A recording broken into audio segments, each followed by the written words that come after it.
শ্রীম কথিত শ্রী শ্রীরামকৃষ্ণ কথামৃত।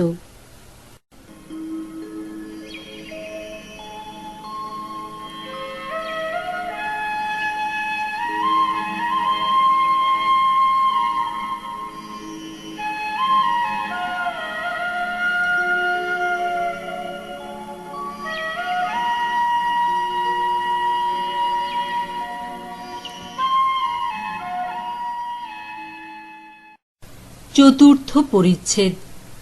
ঠাকুর শ্রী রামকৃষ্ণ ও অবতারবাদ। ডাক্তার বলছেন, ঈশ্বর আমাদের সৃষ্টি করেছেন আর আমাদের সকলের আত্মা অনন্ত উন্নতি করবে। একজন আর একজনের চেয়ে বড় একথা তিনি মানতে চাইছেন না, তাই অবতার মানছেন না। ডাক্তার বলিলেন, ইনফিনিটি প্রোগ্রেস। তা যদি না হলো তাহলে 5 বছর 7 বছর আর বেঁচেই বা কি হবে? গলায় দড়ি দেব। অবতার আবার কি? যে মানুষ হাগে মতে তার পদনত হব। হ্যাঁ, তবে রিফ্লেকশন অব গডস লাইট, ঈশ্বরের জ্যোতি মানুষে প্রকাশ হয়ে থাকে, তা মানি। গিরিশ সহাস্যে বলিলেন, আপনি গডস লাইট দেখেননি? ডাক্তার উত্তর দিবার পূর্বে একটু ইতস্তত করিতেছেন। কাছে একজন বন্ধু বসিয়াছিলেন। আস্তে আস্তে কি বলিলেন।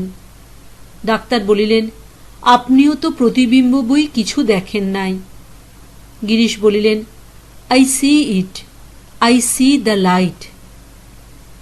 শ্রীকৃষ্ণ যে অবতার, প্রুফ অর্থাৎ প্রমাণ করব, তা না হলে জিভ কেটে ফেলব।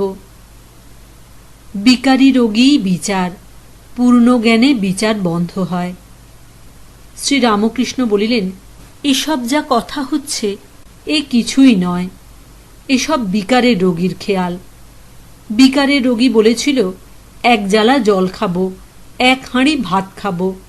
বদ্যি বললে, আচ্ছা আচ্ছা খাবি, পথ্য পেয়ে যা বলবি তখন করা যাবে। যতক্ষণ কাঁচা ঘি ততক্ষণই কলকলানি শোনা যায়, পাকা হলে আর শব্দ থাকে না। যার যেমন মন ঈশ্বরকে সেই রূপ দেখে।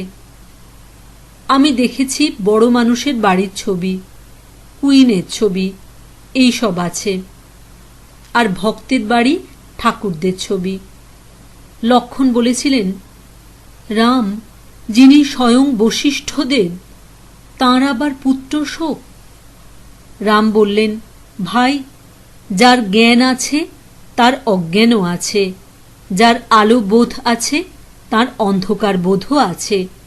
তাই জ্ঞান অজ্ঞানের পার হও। ঈশ্বরকে বিশেষ রূপে জানলে সেই অবস্থা হয়। এরই নাম বিজ্ঞান। পায়ে কাঁটা ফুটলে আরেকটি কাঁটা জোগাড় করে আনতে হয়, এনে সেই কাঁটাটি তুলতে হয়। তোলার পর 2টি কাঁটাই ফেলে দেয়। জ্ঞান কাঁটা দিয়ে অজ্ঞান কাঁটা তুলে জ্ঞান অজ্ঞান 2 কাঁটাই ফেলে দিতে হয়। পূর্ণ জ্ঞানের লক্ষণ আছে, বিচার বন্ধ হয়ে যায়।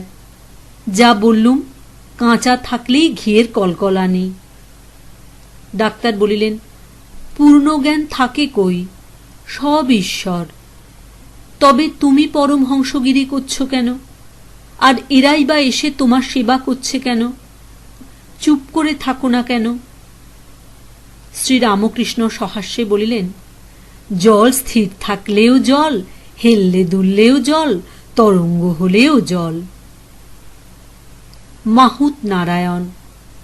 আরেকটি কথা, মাহুত নারায়ণের কথাই বা না শুনি কেন? গুরু শিষ্যকে বলে দিয়েছিল সব নারায়ণ। পাগলা হাতি আসছিল।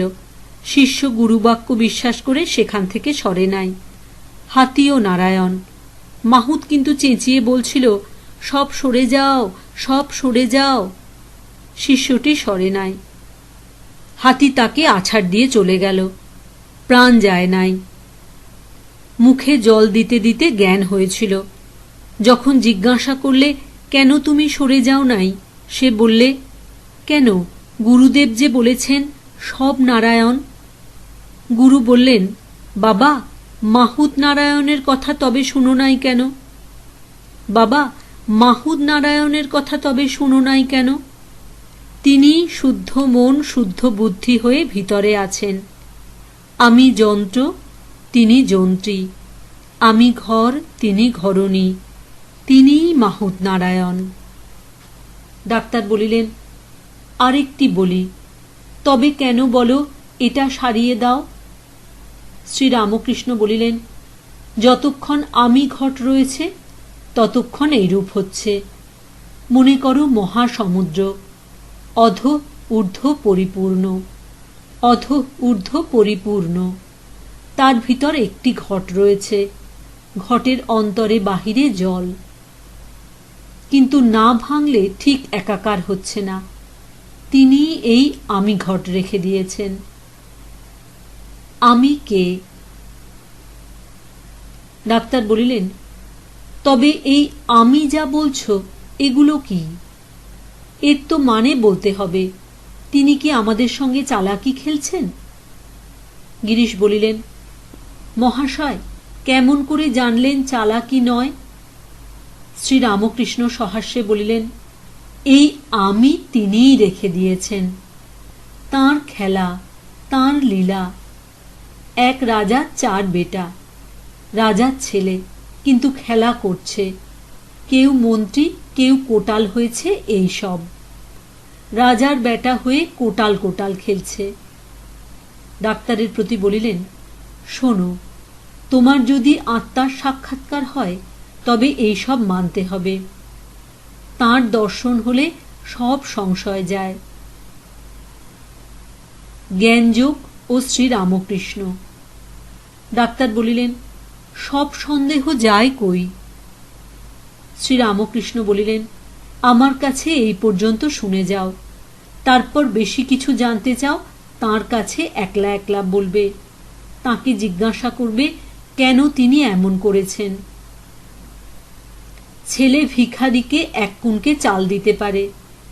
রেল ভাড়া যদি দিতে হয় তো কর্তাকে জানাতে হয়। ডাক্তার চুপ করিয়া আছেন। আচ্ছা, তুমি বিচার ভালোবাসো, কিছু বিচার করি শোনো। জ্ঞানীর মতে অবতার নাই।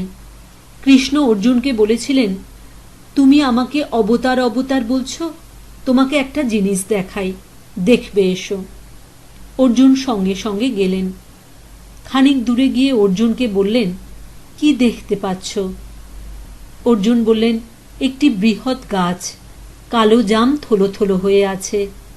শ্রীকৃষ্ণ বললেন, ও কালো জাম নয়, আর একটু এগিয়ে দেখো। তখন অর্জুন দেখলেন থলো থলো কৃষ্ণ ফুলে আছে। কৃষ্ণ বললেন, এখন দেখলে? আমার মতো কত কৃষ্ণ ফুলে রয়েছে। কবির দাস কৃষ্ণের কথায় বলেছিল, তুমি গোপীদের হাততালিতে বানর নাচ নেচেছিলে। যত এগিয়ে যাবে ততই ভগবানের উপাধি কম দেখতে পাবে। ভক্ত প্রথমে দর্শন করলে দশভুজা, আরো এগিয়ে গিয়ে দেখলে ষড়ভুজ, আরো এগিয়ে গিয়ে দেখছে দ্বিভুজ গোপাল। যত এগুচ্ছে ততই ঐশ্বর্য কমে যাচ্ছে। আরো এগিয়ে গেল, তখন জ্যোতির দর্শন করলে কোনো উপাধি নাই। একটু বেদান্তের বিচার শোনো। এক রাজার সামনে একজন ভেলকি দেখাতে এসেছিল। একটু সরে যাওয়ার পর রাজা দেখলে একজন সওয়ার আসছে। ঘোড়ার উপর চড়ে খুব সাজগোজ, হাতে অস্ত্রশস্ত্র। সভাশুদ্ধ লোক আর রাজা বিচার করছে এর ভিতর সত্য কি। ঘোড়া তো সত্য নয়, সাজগোজ অস্ত্রশস্ত্র সত্য নয়। শেষে সত্য সত্য দেখলে যে সওয়ার একলা দাঁড়িয়ে রয়েছে। কিনা ব্রহ্ম সত্য, জগৎ মিথ্যা। বিচার করতে গেলে কিছুই টেকে না। ডাক্তার বলিলেন, এতে আমার আপত্তি নাই। সংসার। শ্রীরামকৃষ্ণ বলিলেন, তবে এ ভ্রম সহজে যায় না। জ্ঞানের পরও থাকে। স্বপনে বাঘকে দেখেছে, স্বপন ভেঙে গেল, তবু বুক দূর দূর করছে। চোর খেতে চুরি করতে এসেছে, খড়ের ছবি মানুষের আকার করে রেখে দিয়েছে ভয় দেখাবার জন্য। চোরেরা কোনো মতে ঢুকতে পারছে না। একজন কাছে গিয়ে দেখলে খড়ের ছবি। এসে ওদের বললে ভয় নাই, তবু ওরা আসতে চায় না, বলে বুক দূর দূর করছে।